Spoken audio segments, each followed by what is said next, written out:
Allô tout le monde! Cette vidéo-ci va nous permettre de compléter la section 1.5 qu'on n'avait pas terminée lors du cours de lundi 16 mai. Il nous restait 2 pages à compléter à la toute fin. Donc, s'il vous plaît, prenez vos notes de cours. C'est parti! Alors, au point 5, on va vous montrer comment utiliser certains raccourcis pour factoriser des polynômes dont le degré est supérieur ou égal à 3.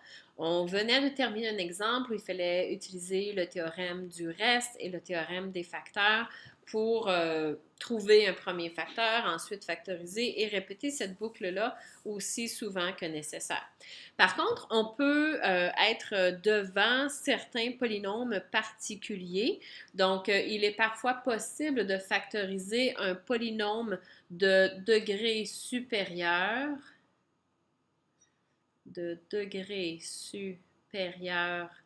à 3 plus rapidement en utilisant l'un des raccourcis suivants. Bien entendu, plus vous vous familiarisez avec ces structures-là, mieux équipé vous allez être pour les reconnaître le temps venu.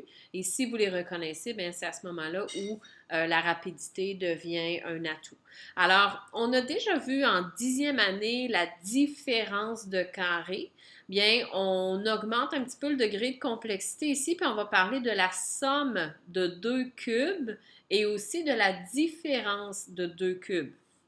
Dans ces structures particulières-là, dans le cas de la somme de deux cubes, lorsque vous factorisez, le premier facteur, il a toujours la forme A plus B. Et le deuxième facteur, qui ne se factorise plus, a toujours la forme A au carré moins AB et ensuite plus B au carré. Alors, les sommes de cubes se factorisent toujours selon cet arrangement-là, alors que la différence de deux cubes, vous allez voir que ça se ressemble beaucoup. Dans le premier facteur, au lieu d'avoir la somme de A avec B, on a plutôt la différence de A avec B. Et le trinôme qui suit, le deuxième facteur, ça va être encore A au carré, mais cette fois-ci plus AB et ensuite plus B au carré. Donc, c'est comme si les signes du milieu étaient interchangés entre le premier facteur et le deuxième.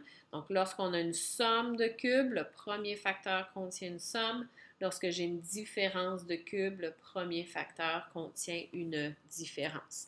Donc, si on regarde rapidement les différents exemples au numéro 5, où on vous demande de factoriser. Bon, bien ici, je reconnais une somme de deux cubes. Alors, je peux tout de suite y aller avec mon premier facteur. Mon A, bien, ça se trouve être la racine cubique de mon premier terme. Donc, c'est tout simplement x, plus la racine cubique de mon deuxième terme, qui est encore 1.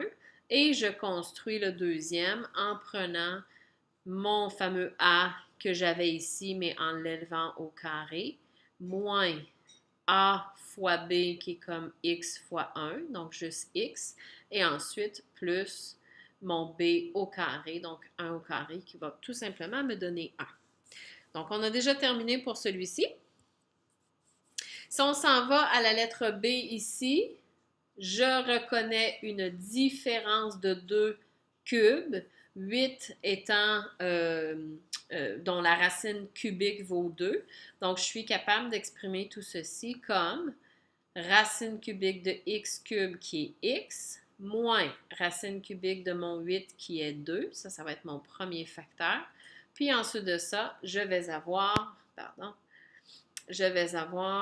x au carré plus 2 fois x, donc plus 2x, et ensuite de ça, plus 2 au carré, qui va me donner 4. Et là, je réalise que j'ai oublié dans le facteur du haut mon petit exposant 2 sur le b. Donc, s'il vous plaît, rajoutez-moi ce petit exposant. Donc, autrement, ici, j'aurais pas 4, j'aurais 2.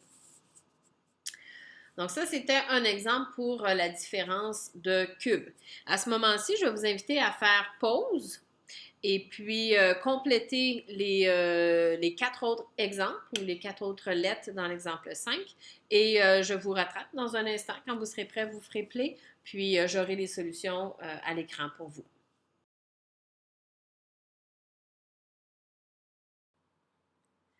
Donc, voici les réponses pour les lettres C, D, E et F.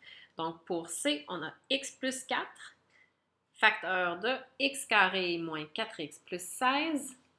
Pour la lettre D, j'ai cru bon peut-être de décortiquer un petit peu le cheminement. Donc, la racine cubique du premier terme va nous donner 2x. La racine cubique de 27, c'est 3. Donc, ma forme factorisée sera 2x moins 3, facteur de 4x carré plus 6x plus 9. Ici, maintenant, la lettre E, x exposant 6, si on fait la racine cubique de ça, ça va nous donner x à la 2.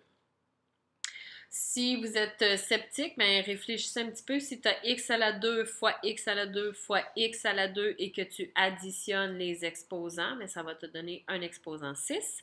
Donc, et racine cubique de 64, c'est 4. Donc, mon premier terme sera x au carré moins 4, puisqu'il s'agit d'une différence de cubes. Et mon deuxième terme, je prends mon a, je l'élève au carré, ça va me donner x à la 4. Je multiplie mes deux ensemble, ça va me donner 4x carré et finalement plus 16. Et le dernier, la racine cubique de 27x12, c'est 3x4. N'oubliez pas de faire la racine cubique du coefficient également. Et la racine cubique de 125, c'est 5. Donc, la forme factorisée, 3x4 plus 5, facteur de 9x8, moins 15x4 et plus 25. Donc, j'espère que ça va pour ça. On va aller voir maintenant une deuxième méthode pour aider un petit peu à factoriser plus rapidement. On a appris en 10e année, encore une fois, avec les polynômes de degré 2, qu'on pouvait factoriser par regroupement. Donc, faire des petits groupes 2 à 2 et aller chercher le plus grand facteur commun de chacun de ces groupes-là pour être capable ensuite de factoriser à nouveau, mais un facteur binomial qu'on appelle qui se retrouve à être un facteur commun. Donc, on peut essayer de faire la même chose avec les polynômes de degré supérieur. Si je regarde le premier exemple, donc j'ai x exposant 4 moins 6x exposant 3 plus 2x carré moins 12x. Si je regarde les deux premiers termes ici ensemble et les deux derniers ensemble, ce que je pourrais mettre en évidence à partir des deux premiers termes serait x exposant 3.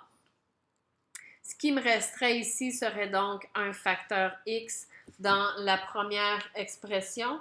Et ensuite de ça, si je mets x3 en évidence, il va me rester moins 6. Donc ça, c'est ma première mise en évidence. Si je m'en viens regarder les deux autres termes, je peux mettre plus 2x en évidence. Donc, je vais écrire plus 2x. Et ce qui va me rester, si je mets en évidence 2x à partir de ces deux termes-là, ça va être x et ensuite moins 6. Tout comme on le faisait en 10e année, l'objectif à cette étape-ci, c'est d'obtenir deux facteurs binomiaux qui sont communs à l'intérieur de mes deux termes.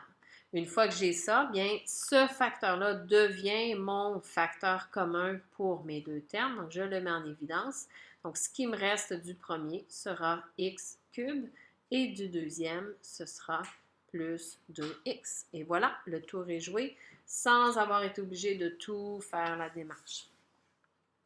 Si on y va avec le suivant, ça c'est peut-être du jamais vu, j'ai 6 termes. Donc, j'y vais quand même 2 à 2. Donc, cette fois-ci, j'aurai 3 mises en évidence simples à faire à partir de ces petites paires de termes-là. Donc, à partir des deux premiers, je peux mettre x exposant 4 en évidence. Il me reste 3x moins 1 ici. Pour le deuxième, on espère être capable de mettre quelque chose en évidence qui va rendre le deuxième facteur identique à celui-ci, mon 3x moins 1. Je peux mettre en évidence 3x carré. Il me reste effectivement 3x moins 1 comme deuxième facteur. Et le dernier, je peux mettre plus 4 en évidence et il me reste encore 3x moins 1. Maintenant, ce 3x moins 1-là devient mon facteur commun dans mes trois termes. Je peux donc le mettre en évidence. Il va me rester du premier x4, du deuxième plus 3x au carré et du dernier plus 4. Le dernier maintenant, même chose à nouveau. Je rassemble mes termes et j'y vais 2 à 2. Je peux mettre 8x cube en évidence ici pour les deux premiers. Il va me rester x moins 2. Ici, je peux mettre 1 en évidence, donc j'écris plus 1. Il va me rester x moins 2. Donc, je mets mon facteur, je vais mettre mon facteur x moins 2 en évidence. Et il va me rester 8x cube plus 1.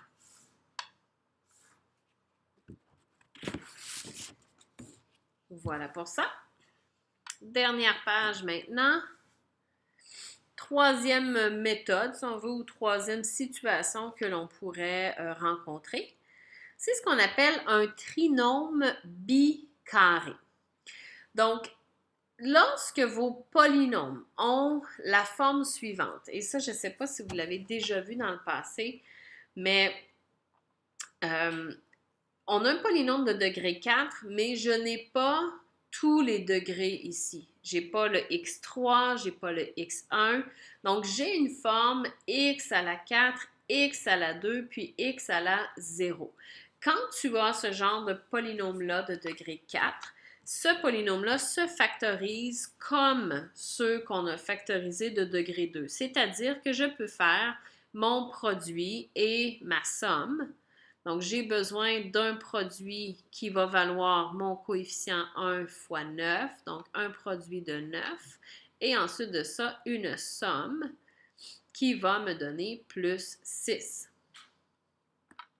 Donc, ici, la solution est 3 et 3. Et juste ceci, de trouver deux fois le même nombre, ça, c'est un indice qu'on est en présence de... Dans le temps, on appelait ça un trinôme carré parfait. Ici, ça n'en est pas un. Bien, en fait, oui, on pourrait le traiter comme un trinôme carré parfait, puisque je peux factoriser mon premier, c'est-à-dire je peux avoir un premier facteur ici qui est x au carré plus 3 et un deuxième facteur qui est aussi x au carré plus 3. Donc, j'obtiens le trinôme qui est ici en multipliant deux fois par lui-même le binôme x au carré plus 3. Ici, même scénario, j'ai un polynôme de degré 6. Le terme qui est ici, c'est un polynôme dont le degré est la moitié de celui-ci, tout comme on avait là, et tout comme on a aussi pour nos trinômes de degré 2. Mon premier terme est de degré 2, celui du centre est la moitié, degré 1, et le dernier, c'est mon terme constant. Donc, degré 6, la moitié degré 3 et terme constant. Donc, on peut le traiter, lui aussi, comme la factorisation d'un binôme. Pas d'un binôme, mais d'un trinôme de degré 2. Donc, je cherche un produit qui va me donner 25 fois 1, donc 25. Et j'ai besoin d'une somme qui va valoir la valeur du terme ici au centre, le coefficient de moins 10. J'ai donc besoin des valeurs de moins 5 et moins 5. Ici, comme les mêmes règles s'appliquent, comme j'ai un coefficient de 25, je ne peux pas tout de suite passer à la forme factorisée comme on le fait ici et comme on le faisait pour les polynômes de degré 2. Je suis obligée de développer ici mon polynôme en disant 25x6 moins 5x3 moins 5x3 et plus 1. J'ai donc séparé mon moins 10x3 comme la somme de ces deux termes-là, dont les coefficients sont les nombres que j'ai trouvés ici dans le produit somme. Et finalement, je factorise par groupement comme on vient justement de le faire. Donc, je mets en évidence 5x cube. Il va me rester 5x cube moins 1. Et ici, je vais mettre moins 1 en évidence et il va me rester 5x cube moins 1 à nouveau. Dernière mise en évidence, je mets mon facteur binomial commun qui est 5x3 moins 1, facteur de 5x3 moins 1. Donc, j'ai deux fois le même binôme qui se multiplie. Alors, je peux écrire ça comme 5x3 moins 1, le tout à la 2. Donc, c'est ce qu'on appelle un trinôme bicarré.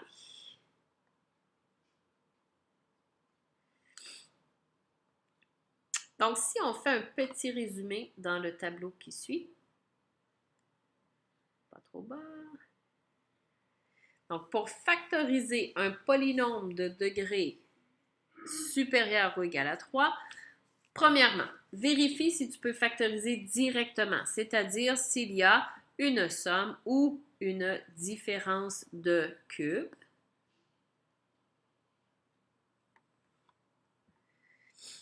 Peut-être également regarder s'il y a un regroupement possible. Ou bien un trinôme bicarré.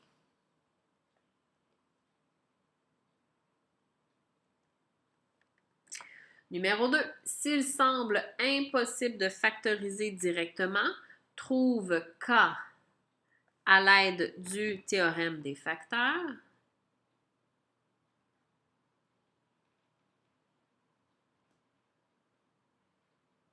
Des facteurs. Ensuite de ça, là, on revient à la vieille méthode. Là.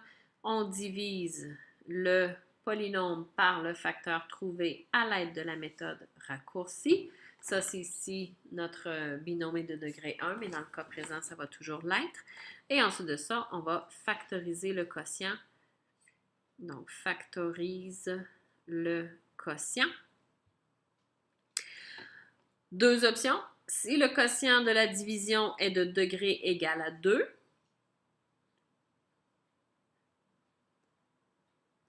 bien, on factorise avec les méthodes que l'on connaît déjà. Pas obligé de refaire le théorème des facteurs. Et si le quotient de la division est de degré supérieur ou égal à 3, bien, on répète les étapes précédentes. Répète les étapes précédentes pour factoriser le quotient. Alors voilà, on a maintenant tout ce dont on a besoin pour faire le devoir de la section 1.5. Je vais prochainement vous envoyer les directives concernant la soumission de vos devoirs. Donc, entre-temps, si vous avez besoin d'aide, venez me voir, vous savez où me trouver. Bye bye!